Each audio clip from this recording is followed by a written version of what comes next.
Je suis Nathalie Allais, je suis facilitatrice de vie. Ça veut dire que mon métier est consacré au relationnel, aux autres, pour les aider à trouver des solutions essentiellement émotionnelles, d'accord, des bonnes solutions de gestion de vie saine.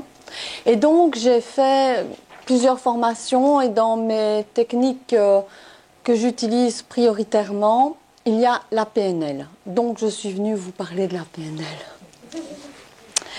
Voilà, la PNL en fait est venue à moi parce qu'il y avait à l'intérieur de moi une espèce de petit bonhomme qui n'arrêtait pas de me lancer un message. Et ce petit bonhomme, je pense que vous le connaissez tous. Voilà comment je l'ai appelé. C'était mon E.T. Cette espèce d'extraterrestre qui nous dérange et qui vient toquer à notre porte de temps en temps, jusqu'à ce qu'on l'écoute. Parce que dans mes pratiques, il considérait que je devais apprendre quelque chose de nouveau et de très très bien avancé au niveau de la communication. Alors, quand j'ai bien voulu écouter mon E.T., eh bien, il est reparti sur une autre planète, toqué à d'autres portes. Et moi, je suis entrée en amour pour la PNL. Donc, je suis ici pour vous expliquer ce qu'est la PNL. Je vais faire de mon mieux. Et après la conférence, si vous avez des questions, elles seront bienvenues. La PNL est une thérapie brève. Ces trois lettres qui sont P de programmation, N de neuro et L de linguistique. Qu'est-ce que cela représente? Eh bien, cela représente le principe qui dit que notre cerveau est comme un ordinateur. C'est-à-dire qu'il est programmable à souhait. À souhait. Cela veut dire que dès le moment où nous arrivons sur Terre, dans la vie des êtres humains, eh bien, notre cerveau remarque des choses, voit des conditionnements, et notre cerveau y croit tout ce qu'on lui dit. Et donc, tous les programmes que nos parents nous ont envoyés, il les croit. Ensuite, tout ce qu'on nous a envoyé à l'école, eh bien, il va fonctionner sur ce mode-là, etc., etc.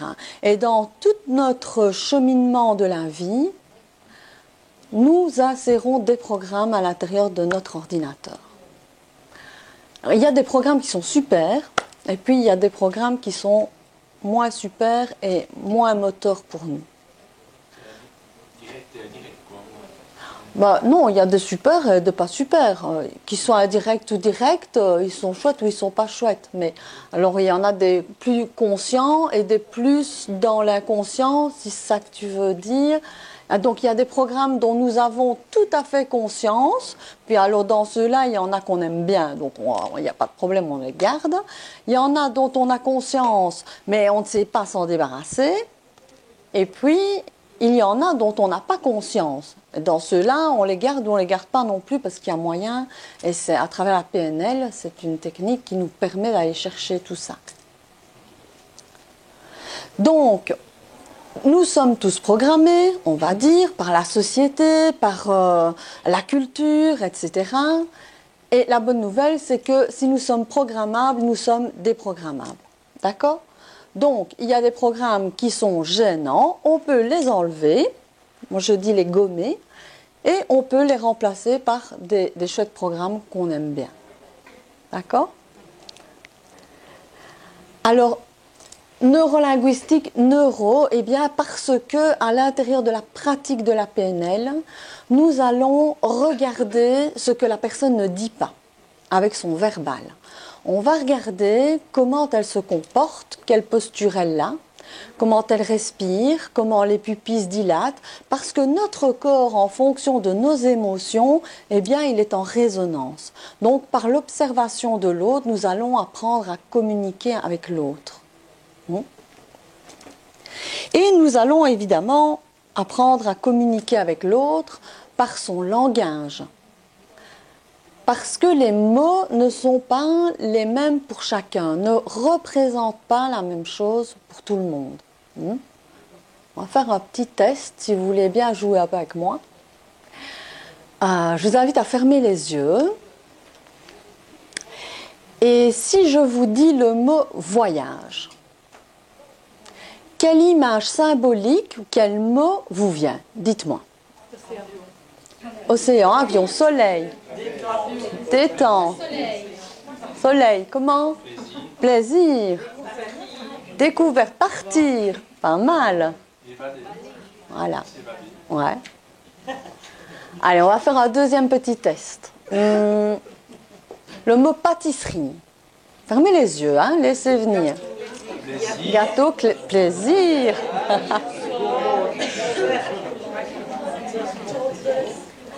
Tendresse. Gourmandise, oui. J'ai entendu tendresse, c'est pas mal ça. Diabète, ouh.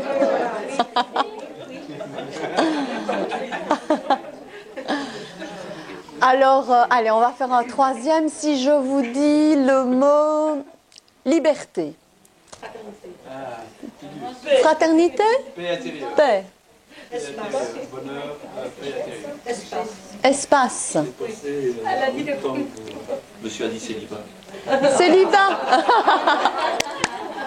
Donc vous voyez à quel point nous sommes une soixantaine dans la salle.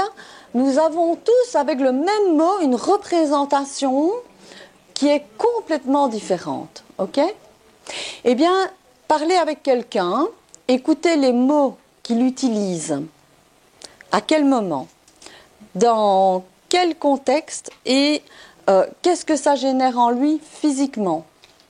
À partir de quelles croyances? Ça, c'est les programmes. Eh bien, cela nous permet d'avoir ce que l'on appelle sa carte du monde. D'accord? La carte du monde de quelqu'un n'est pas la carte du monde de quelqu'un d'autre. Alors, quand on apprend à communiquer comme ça avec la PNL, on comprend à quel point nous sommes tous différents. Je pense que nous convergeons quand même vers le même but, c'est le bonheur. Mais nous sommes tous différents, nous parlons différemment, nous avons des comportements différents, alors que finalement, on est dans le même état émotionnel où on est en train de partager le même événement. D'accord? Donc c'est très important d'apprendre à communiquer de manière comme ça, multidimensionnelle. Et quand évidemment on fait un travail tourné vers l'autre, c'est essentiel de savoir quelle est sa carte du monde pour pouvoir l'aider à gommer certaines choses, essayer de le comprendre vraiment pleinement, entrer dans son monde et entrer dans ce que l'on appelle une synchronisation. D'accord? Donc avoir un comportement identique, utiliser peut-être les mêmes mots, si tant est qu'on comprend sa représentation, eh bien, ça peut nous aider à nous synchroniser avec l'autre et là, on capte son ressenti. Alors en PNL, la PNL, elle a été créée par deux messieurs extraordinaires qui ont associé des techniques qui fonctionnent très bien et qui ont voulu faire une seule technique, d'accord? Comme l'hypnose ericksonienne, comme la gestalt, comme la systémique. C'est-à-dire qu'en PNL, on va tout le temps rendre la personne active avec nous. Elle ne va pas être passive, elle va elle-même créer son objectif et nous, on va la guider à travers sa propre carte du monde. D'accord? La personne est active et donc nous allons lui proposer des choses comme des jeux de rôle, comme des comportements, comme imaginer une ligne du temps. Et il y a des petits jeux comme ça. Puis parfois on va aller en état modifié de conscience, on va calmer le mental, peut-être de plus en plus et encore plus profond pour aller chercher ce que l'inconscient a à nous dire. Tant qu'on est en état d'éveil normal, généralement, on n'a accès qu'à son mental et à nos émotions. Nos émotions sont le résultat du mental. Ok? Donc, l'inconscient, lui, il a accès à des choses qui sont bienveillantes, il sait de quoi il a besoin. Et parfois, il bug, il est dans des paramètres vraiment inconfortables, mais là, il sait nous le dire et on crée alors un outil ensemble pour être adapté à la situation. Et c'est tellement plus facile de discuter avec quelqu'un qui est en état de calme plutôt qu'en plein contrôle. D'accord ? Donc voilà, la personne, elle va être active tout au long de la séance, soit par le verbal, soit par un jeu. Et nous allons utiliser parfois des baguettes magiques. Ça, ce sont des baguettes de synchronisation. Si vous venez sur mon stand tout à l'heure, je peux vous faire tester ces baguettes. Je ne vous en dis pas plus parce que les baguettes, il faut les vivre pour se rendre compte à quel point c'est difficile d'être en mimétisme et en synchronicité avec l'autre. Et à travers une baguette, il y a quelqu'un qui connaît ça, eh bien on va se rendre compte que si on tient une baguette chacun d'un côté, eh bien si l'autre bouge et que je ne suis pas synchronisée avec l'autre, je ne vais pas le sentir bouger et boum, la baguette va tomber. Donc vous pouvez venir franchement tester ça, c'est très gai et c'est très instructif. Alors, quand on travaille en PNL pour aider quelqu'un, ce qui est extrêmement important, c'est de déterminer son véritable objectif. Parce que la personne vient peut-être avec un problème ou un objectif qui consciemment semble juste. Mais si on va plus profond, on se rend compte que l'objectif, ce n'est pas celui-là. Aussi, il faut savoir que pour atteindre un grand objectif comme le bonheur, eh bien, il y a d'abord des petits objectifs à atteindre. Et il n'y a pas d'urgence. Donc, pas à pas, on va aller peut-être gommer une peur, chercher une ressource de détermination, rechercher la confiance en soi. Tout ça, ce sont des objectifs, d'accord ? Et une fois que l'on aura mis en place tout cela, alors on va atteindre le grand objectif de la personne. Je vais vous donner un exemple d'une dame. Cette dame, c'est Nona. Alors Nona, c'est la Nona de tout le monde. C'est la Nona dont on a tous rêvé ou que l'on a eu la chance d'avoir dans notre vie. Et quand on arrive chez Nona, il fait bon vivre. Chez Nona, c'est le foyer chaleureux où toujours des bras accueillants vous attendent. Chez Nona, quand vous arrivez, il y a un repas qui est prêt. Et s'il n'est pas prêt, eh bien dans le frigo de Nona, il y aura toujours quelque chose pour vous faire à manger. Et Nona, c'est le câlin, c'est le sourire, c'est l'amour inconditionnel. Et un jour, je parle avec Nona et je lui dis, mon Dieu, mais quel bonheur, comme vous rayonnez toujours, Nona, que c'est vraiment toujours de l'amour. Mais quelle est votre recette du bonheur? Et comme nous étions en toute confidentialité, toutes les deux, à mon grand étonnement, Nona baisse les yeux, je l'avais touchée en plein cœur, et elle me dit, « Oh, mais tu sais, moi, ma recette du bonheur, je n'essaye pas d'arriver au bonheur parce que moi, mon bonheur, il est parti il y a longtemps. » Et là, je vois son visage fermé, je vois les larmes qui montent et je sens qu'elle est touchée au cœur dans son émotion. Et je lui dis, ce n'est pas possible de se dire le bonheur est parti il y a longtemps, le bonheur est toujours accessible. Non, non, non, non. Et elle me dit, tu sais, moi, mon bonheur, je l'ai laissé sur un quai de gare quand j'avais 8 ans. Alors Nona, elle a eu une vie où, quand elle avait 8 ans, elle était une petite fille vivre en Italie. ce genre de famille. Et tout le monde s'aimait, tout le monde se donnait de l'amour, et pour elle, tout était rêverie. Et quand elle avait 8 ans, ses parents sont partis pour la Belgique. Et donc, on a dit à Nona qu'on allait prendre le train pour aller chercher du travail et qu'il fallait dire au revoir à tout le monde. Et donc, elle se souvient de ce quai de gare où elle a vu pour la dernière fois ses cousins et cousines et ses grands-parents aussi, pour ne plus jamais les revoir. Et là, je lui dis, ben Nona, c'est simple, il suffit d'aller en Italie. Enfin, pour moi, c'est très simple. Alors, on discute, elle critique, et finalement, aller en Italie, pour elle, retrouver ses cousins et cousines, c'est y aller, mais en toute réussite, au volant de sa propre voiture, remplie de cadeaux. Ah ben, je dis, c'est génial. Ah, mais moi, je ne sais pas conduire, qu'elle me dit. Ben, il suffit d'apprendre, c'est simple. Ouh, à mon âge, Nathalie, on n'apprend plus à conduire. Nona a 62 ans. Et donc, ça fait quelques années qu'elle se dit que son rêve, c'est fini. Et là, on va aller travailler sur son être intérieur. Et on va aller travailler sur des croyances. Alors, sa grande croyance, c'est déjà de dire à 62 ans, on n'apprend pas à conduire. Donc, ça, ce sont des choses qu'elle a entendues quand elle était petite.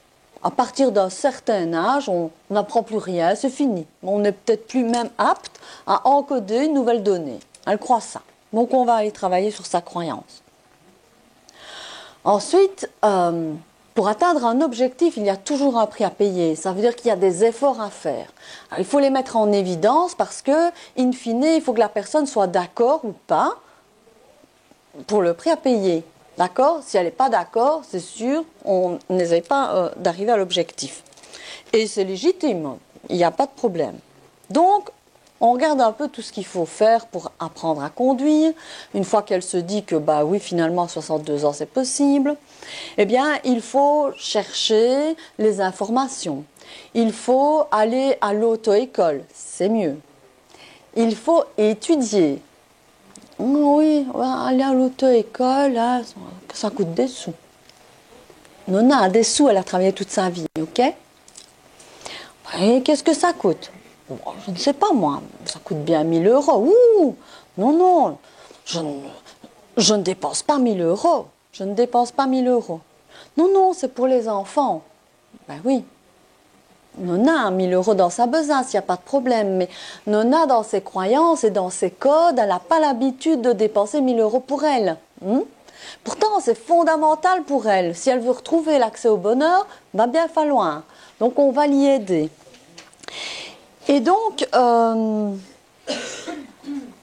avance. Et puis, Nona se dit que non, on va se moquer d'elle. Parce que Nona, quand elle était petite, on se moquait d'elle. Et elle a vraiment un blocage là-dessus. Donc, on va retourner sur sa ligne du temps, on va aller chercher des moments où il y a eu des moqueries et on va aller les reprogrammer comme des moments heureux et elle va aller gommer ça. Eh bien, Nona, cette année-là, elle a eu son permis de conduire. Et elle a encore mis un peu de temps à acheter une voiture. Et puis un jour, elle est allée retrouver sa famille là-bas. Et Nona, je vous la présente, la voici. Cette femme merveilleuse, entourée des siens, enfin là-bas. Et Nona a retrouvé le bonheur. Ça lui paraissait totalement inaccessible, pourtant au départ.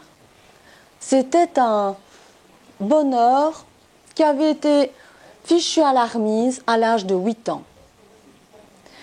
Et ce jour-là, eh bien, elle a compris qu'il y avait des possibilités. Elle a dépassé ses peurs, elle a dépassé beaucoup de choses d'ailleurs, elle a dépensé des sous, beaucoup de sous, elle a appris à dépenser des sous pour elle, elle a appris qu'en faisant ça, elle allait rendre heureux toute sa famille ici aussi, enfin bon, avec de la motivation, Nona a pu grimper les échelons et est parvenue à son objectif bonheur. Alors voilà comment on travaille globalement en PNL, comme j'ai travaillé avec Nona. Nous avons tous en nous des stratégies réussites et des stratégies d'échec. Il y a des choses que nous allons démarrer et toujours on sait que ça arrive à l'échec. Donc qu'est-ce qui se passe finalement? On ne se met plus en route puisqu'on sait d'avance que ça va être un échec. Alors qu'il y a tout à fait moyen de réencoder une nouvelle stratégie en accord avec notre cerveau et aller mettre en route une stratégie réussite parce qu'on va aller voir dans la stratégie qu'on met en place habituellement où ça bug à chaque fois. Et comme on va aller voir ça vraiment palier par palier, eh bien, on va aller changer là où ça bug et évidemment, finalement, on arrive à un autre résultat. En PNL, on dit ceci, on dit ce que quelqu'un peut réussir à faire, vous pouvez le réussir aussi. Toujours, toujours. C'est évident. On travaille aussi en modélisation. Imaginons qu'il me faille une ressource telle que la concentration. Et moi, je suis incapable de me concentrer. Impossible. On cherche pour voir si un jour dans ma vie, j'ai été capable de ça. Donc, on va se promener sur ma ligne du temps. On va imaginer qu'on trace une ligne du temps au sol. Et tout en se promenant sur cette ligne du temps, vous voyez, un peu comme dans les cours d'histoire à l'école primaire, eh bien, notre cerveau va aller croire, lui, qu'il se promène dans le temps. OK? Et on aura beau se balader sur la ligne du temps, on n'a jamais trouvé cette ressource en moi, concentration n'a jamais existé. Eh bien, alors on peut modéliser quelqu'un que l'on connaît bien, soit parce que c'est un exemple à l'intérieur de notre famille, soit parce que c'est un personnage de dessin animé, soit parce que c'est un héros, et on va aller faire appel à ce que l'on appelle l'inconscient collectif. Alors c'est pour ça que mon site s'appelle PNL-spiritualité, parce qu'il faut une sacrée dose de spiritualité pour considérer que l'inconscient collectif existe. Eh bien, il existe et on le travaille en PNL parce que nous avons accès à tous les instants présents et nous avons accès à toutes les personnes. Parce que les inconscients, eh bien, ils peuvent se connecter les uns les autres. Alors, on va peut-être aller chercher la ressource de Napoléon quand il a eu cette capacité à gérer une situation critique et on va aller se mettre dans les chaussures de Napoléon et yes, on va être fort au combat. Ok? Donc ce sont des codes il faut tester. Ce que je vous dis verbalement, c'est difficile de conceptualiser, mais le vivre, voilà, c'est merveilleux. Et donc, nous n'avons pas de limite de ressources. Évidemment, bien souvent, on va d'abord aller chercher des ressources pour remettre la personne en hyper positif avant d'aller chercher les peurs et les choses à gommer qui sont moins confortables. D'accord? Ça, c'est tout l'art de la personne qui pratique la PNL, d'aller doser ça avec vous. Et toutefois, vous pouvez aussi vous former en PNL et aller apprendre la PNL pour apprendre à communiquer avec les autres, et puis apprendre comment vous communiquez, mieux se connaître, c'est aussi mieux s'aimer et puis pouvoir évoluer. C'est une belle découverte. Donc, au niveau des techniques de PNL, voilà comment cela fonctionne globalement. C'est très actif et c'est toujours avec l'accord de la personne. On ne force rien en PNL. On part du principe que c'est l'autre qui va faire le travail. Nous ne sommes jamais qu'un outil, un guide. Je vais proposer une petite mise en scène et je vais aller tester, regarder, voir si la personne est dans une attitude de bonheur ou si elle est dans une attitude de peur. Okay? Et toutes ces postures-là, elles sont faciles à repérer. On va faire un petit test si vous voulez. Pensez à une anecdote, pas trop grave, où vous avez eu peur. Fermez les yeux. Imaginez le lieu où vous vous trouvez, les gens qu'il y a autour de vous et ce que vous pensez. Et repérez maintenant comment vous vous tenez. Repérez comment vos membres se maintiennent. Et repérez comment vous respirez, par exemple. Voilà, ça c'est du repérage. Et maintenant, on va partir sur autre chose. Imaginons, rappelez-vous la dernière fois où vous avez été dans la joie. Par exemple, un fou rire, quelque chose de super, méga joyeux. Fermez les yeux, vous allez plus avoir accès à cela. Imaginez, rappelez-vous ce moment de joie. Laissez-le revenir, ce souvenir. Rappelez-vous dans quel endroit vous vous trouvez. Rappelez-vous de ce qu'il y a autour de vous, de ce que vous êtes en train de faire, de ce que vous allez dire, de ce que vous entendez. Vous pouvez même peut-être vous rappeler de l'odeur de l'endroit où vous vous trouvez. Et rappelez-vous de ce que vous pensez là, dans cet éclat de joie. Et repérez comment votre corps se maintient là.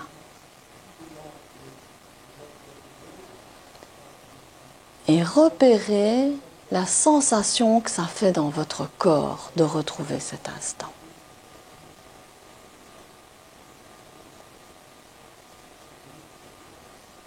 Et maintenant, cet instant et cette sensation, eh bien, mettez-en partout à l'intérieur de vous. Peut-être là se promener à l'intérieur de vous un peu comme un pinceau de peintre. Même que cette sensation a peut-être une couleur.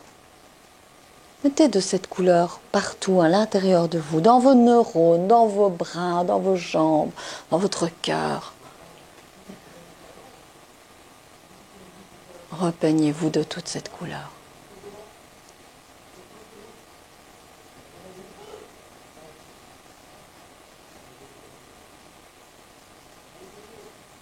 Bien, et maintenant que vous êtes rempli de cette couleur, je vous invite à ouvrir les yeux et à penser à ce que vous avez mangé hier soir. Vous vous en souvenez? Super. Alors, ça fait quoi la joie par rapport à la peur? C'est plus agréable dans le corps? Ah, nettement. C'était une jolie couleur? Ça, c'est un petit exercice que vous pouvez faire quand vous êtes un peu down. Eh bien, vous vous reprogrammez la joie à l'intérieur de vous. Vous mettez de cette couleur partout. Donc, vous allez rechercher cette sensation hyper agréable. Vous allez repérer où elle se trouve précisément dans votre corps de manière la plus forte. Vous lui donnez une couleur, vous en repeignez partout, partout, partout. Waouh! Et vous allez continuer votre journée avec joie et bonheur. Bien voilà. C'est ce que je peux vous expliquer jusqu'à maintenant sur la PNL, mais j'attends vos questions. Oui. Alors, on est bien d'accord que pour pratiquer la PNL avec quelqu'un, il faut que la personne soit aussi volontaire. On ne peut pas pratiquer la PNL avec quelqu'un qui n'a pas envie. Ah ben non. Vous voulez dire en termes de manipulation ou des choses comme ça? Non, alors ça ne marche pas, et Dieu merci, parce que quand l'inconscient n'est pas d'accord de quelque chose, il se rebelle, toujours. Il est toujours en mode protection. Heureusement. Oui. Oui. Oui. Je voudrais rebondir là-dessus, parce que c'est vrai que quand je suis venue ici pour l'atelier, je savais PNL, je savais ce que PNL voulait dire, mais dans ma tête, moi, ça, dans le peu, je ne me suis jamais documentée dessus, ça a toujours été associé à de la manipulation. Ah oui. Oui. Je le sais. Dans le genre, oui. Je le sais, c'est pour ça que je donne des conférences, c'est pour expliquer ce qu'on fait vraiment avec la PNL. Une boîte de mouchoirs verts, oui, des choses comme ça. Il faut se Enfin, oui. Pas sûr, ça. Non, mais vous savez, c'est un peu le... Et alors voilà, bon, ça montre tout à fait un autre horizon. Moi, c'est vrai qu'au départ, La PNL à but thérapeutique est toujours évidemment bienveillante. C'est manifeste. Maintenant, il y a une éthique à avoir, bien sûr. La personne qui apprend la PNL, par exemple, pour elle-même, on pourrait se dire, bah, après, elle va en faire n'importe quoi. Non, parce qu'à l'intérieur de sa formation, elle va recevoir une éthique, elle va comprendre l'importance de ça, et jamais elle va essayer de manipuler. Et, comme je disais, notre inconscient, il est barricadé de protection, et essayer de pousser quelqu'un à faire quelque chose qu'il ne veut pas, ça ne marche pas, parce que la personne se rebelle. Et si ça marche quand même, entre guillemets, c'est qu'au fond du fond d'elle-même, elle le veut bien.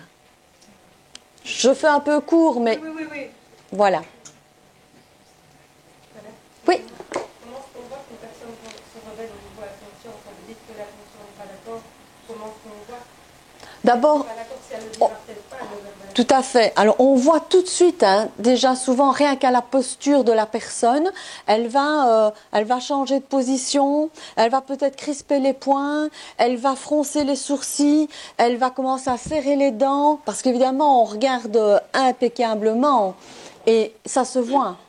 Là, on va lui suggérer, tiens, c'est pas OK pour vous, on va lui suggérer de verbaliser, hein, pour aller vérifier peut-être ce qu'on repère, mais parfois même pas. On passe à autre chose, on le voit. Oui. Oui. Le non-verbal parle beaucoup. Oui. Pour utiliser la PNL, faut-il avoir des objectifs bien précis ou ça peut être dans le cadre du bien-être général sans avoir de problème majeur?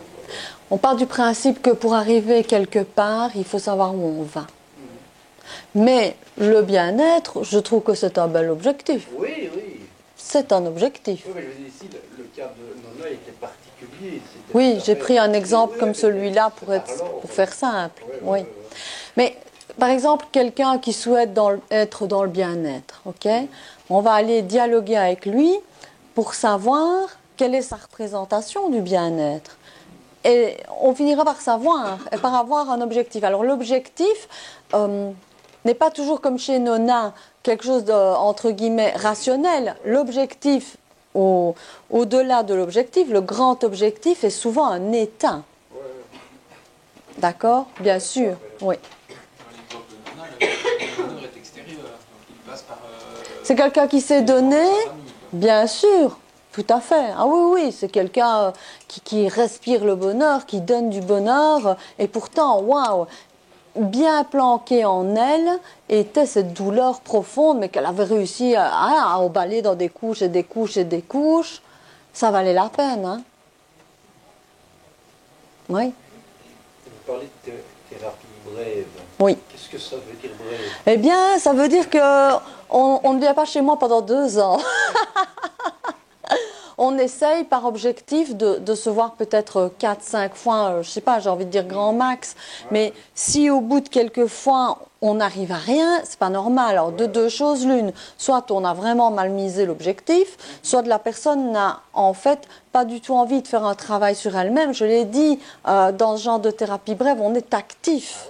Hein. Il n'est pas question de venir juste se déverser pour raconter. Non, on bosse, quoi. Donc, il faut être prêt au prix à payer, comme je disais, pour avancer, oui. Oui. Voilà. Vous l'utilisez dans un cadre thérapeutique, si je peux l'exprimer comme ça, mais le but de la PNL, c'est quand même pas de transmettre quelque chose à la personne que vous avez en face de vous pour qu'elle répercute ce comportement dans son quotidien, donc pas sous forme thérapeutique, mais avec des amis, des connaissances, et essayer un petit peu de dispenser la bienveillance. Tout à fait. C'est-à-dire que moi, en effet, je l'utilise dans mon cadre professionnel. Malgré tout, je l'utilise dans ma vie de tous les jours. Mais le but, c'est de montrer à quelqu'un que l'on peut être modélisé sur quelque chose. Mais se dire qu'on va amener l'autre à avoir une vie saine, alors qu'il n'en veut pas, on peut juste montrer l'exemple. J'ai envie de dire ça, moi. On peut lui montrer le chemin, mais on ne peut pas l'emprunter pour lui. Ouais, c'est ça. Et on ne peut changer que soi-même. La personne en face de vous doit avoir sa propre prise de conscience. La personne en face de moi doit avoir envie de changer. Autrement, ça ne sert à rien. Oui. Oui. Minimum conscient pour devenir inconscient. Mais la personne a peut-être inconsciemment envie de changer, hein, la personne a peut-être inconsciemment envie de changer et consciemment non. Mais comme par hasard, elle va fréquenter des gens qui sont en travail, des gens qui travaillent par exemple sur des thérapies comme moi, ou bien elle va aller au yoga parce que ça fait comme si on faisait de la gym. Comme par hasard, son inconscient l'amène à venir changer des trucs. C'est un peu mon iti de tout à l'heure qui vient frapper à ta porte et qui dit il faudrait un petit peu regarder le monde autour de soi parce que c'est là qu'on veut arriver. Oui, l'inconscient, quand même, il sert à quelque chose. Le conscient, parfois, ne l'écoute pas, mais au bout d'un temps, parce que lui, il ne se lasse jamais, l'inconscient. Au bout d'un temps, le conscient risque de se dire « Bon, je suis quand même là, c'est la 10e fois que je rencontre telle personne, que je me retrouve dans telle circonstance, je ne sais pas moi, un repas, etc. » Et puis, boum, boum, le hasard n'existe pas, hein, j'en suis persuadée personnellement. Est-ce que vous avez encore des questions? Moi, j'aimerais bien savoir si vous avez des outils pour votre propre inconscient, donc vraiment votre exemple personnel. Oui, alors je pratique cela régulièrement, j'utilise ces outils, parce que je les ai reçus, donc ce serait quand même malheureux de ne pas les pratiquer. Et c'est très bien, parce que justement, je voulais vous inviter à venir à un atelier que je donne en un jour. C'est un atelier qui donne des outils pour gérer notre émotionnel, donc pour lui demander de contrôler un peu moins notre vie, ce qui va nous permettre de passer à autre chose et à aller parler avec notre cœur. Comme par exemple la méditation, par exemple des choses qui ont rapport avec tout le système qui est autour de nous, limiter notre rapport avec certaines choses qui sont impactantes et qui sont excessivement négatives, parce qu'à force, La prise de conscience. Mais on prend conscience à l'intérieur de cet atelier qu'en fait, on met en route un mode de vie qui ne favorise pas toujours nos émotions positives. Ok ? Et mettre ça en évidence, c'est vous inviter après l'atelier, vous en ferez ce que vous voudrez, mais vous aurez l'occasion de mettre des choses en place dans votre vie, et puis il ne tiendra qu'à vous, chacun est libre. Oui, en ce qui me concerne, je mets beaucoup de choses en place. Mais à l'intérieur de ma formation en PNL, j'ai eu l'occasion d'apprendre beaucoup de choses aussi sur moi. C'est bien, je trouve que c'est fort bien. et je ne lâche rien. Vous avez encore d'autres questions? Oui, ça se passe quand? Cet atelier? Alors ça se passe, j'en donne un le 21 avril et un le 29 septembre. Ça se passe à Fléron. Voilà, mais j'ai des flyers ici, vous pouvez venir prendre un flyer en sortant, il y en a sur mon stand aussi. Je suis au premier étage, au stand numéro 50, ceux qui me cherchent, voilà. 50. Oui. Est-ce que vous avez encore des questions? Tout est clair? Pour se former PNL. Oui. Alors, moi, je ne forme pas les gens à la PNL parce que je n'ai pas le temps, mais franchement, j'ai une bonne adresse. Donc, voilà, la PNL, c'est un parcours de 2 ans. En général, ça se fait sur 2 ans. C'est, en tous les cas, en général, 40 jours répartis sur 2 ans, mais par module, parfois sur des week-ends ou sur 4 jours. Bon, voilà. Et donc, la PNL niveau praticien, il y a 2 niveaux. Il y a le niveau praticien et le niveau maître. Le niveau praticien, c'est 1 an et le niveau maître, c'est 2 ans. Je trouve que les 2 ans, c'est bien. Alors la différence, moi j'ai envie de dire praticien, c'est la base, surtout la base pour soi. Et puis le niveau maître, je trouve que c'est beaucoup orienté technique, thérapeutique, etc. Mais c'est vraiment pas inutile pour soi non plus. Donc je trouve que la faire de manière complète, c'est bien aussi. Quand bien même on ne le fait que pour soi, ça nous apprend vraiment capter la carte du monde des autres et communiquer plus facilement et avec beaucoup plus de fluidité avec les personnes qu'on rencontre ou avec qui on vit, bien sûr. Est-ce que vous avez encore des questions? Pardon? C'est où à Fléron? Alors c'est dans le haut de Fléron, pas loin du Quick qui a brûlé, si vous connaissez. Vous repérez un peu où ça se trouve? Mais si vous vous inscrivez, je vous donnerai l'adresse, ne vous inquiétez pas.